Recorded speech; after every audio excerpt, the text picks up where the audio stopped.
At sa iba pang balita, naging mainit naman ang pagtanggap ng mga mamamayan sa mga kandidato ng Team Una sa lungsod ng Baguio. Naroon ang aming kasamang senior correspondent na si Manong Noel Perfecto para sa detalye. Magandang gabi sa iyo, Manong Noel.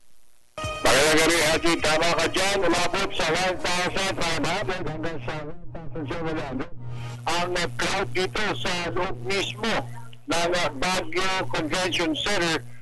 It's about 1.5 kilometers away dito sa kung saan naman pinatutupad din o isinasagawa rin ang rally ng grupo ng Team Pinoy.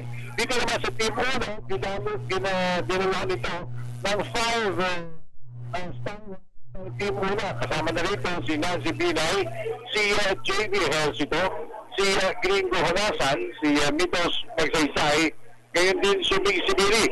Ang ang nagpakilala, ang sa grupong ito ay walang iba kundi ang dating Pangulong Erap Estrada, dahil ang Vice President na si Jojo Marbinay ay kasalukuyang nasa Vatican para naman umattend dito sa pagkatalaga ng bago nating Papa dyan sa bandang panigyan ng Europa. Dito pa rin sa Team Una, ang kanilang battle cry ay matahimik, maayos at magandang kalalabasan ng darating na halalan sa Mayo 13. Wala yung inaasahan na batikusan, wala yung mga mudslinging na inaasahan ng iba mga nais makinig sa nasabing rally. Ito ay puros mga platform of government. Kasama na rito ang mga pagbabago sana sa iba pang mga dapat baguhin sa nasabing o sa kasalukuyang nararanasan ng ating mga kababayan. So, pansamantala, naging okay naman. Okay pa rin dito, tuloy-tuloy pa rin. Una nagsalita si dating Senador Ernie Maceda. Sinundan naman ito ni Nancy Binay. Agad naman dumating ang dating Pangulong si Erap Estrada dito sa nasabing lugar. Kasalukuyan, nagsasalita ngayon si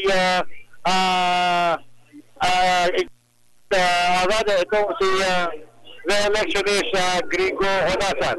So, mula rito ay medyo magpapahinga ang Team Una bukas, but definitely sa coming Tuesday, sila naman ay magpapatuloy ng kanilang provincial sortie sa Camindanao. So yan, marinig sa ating background ang pagpapakilala sa next speaker na si Mitos Magsaysay. So kasama pa rin si Erwin Navarro at si Noel Perfecto para sa Telebisyon ng Bayan, Baguio City.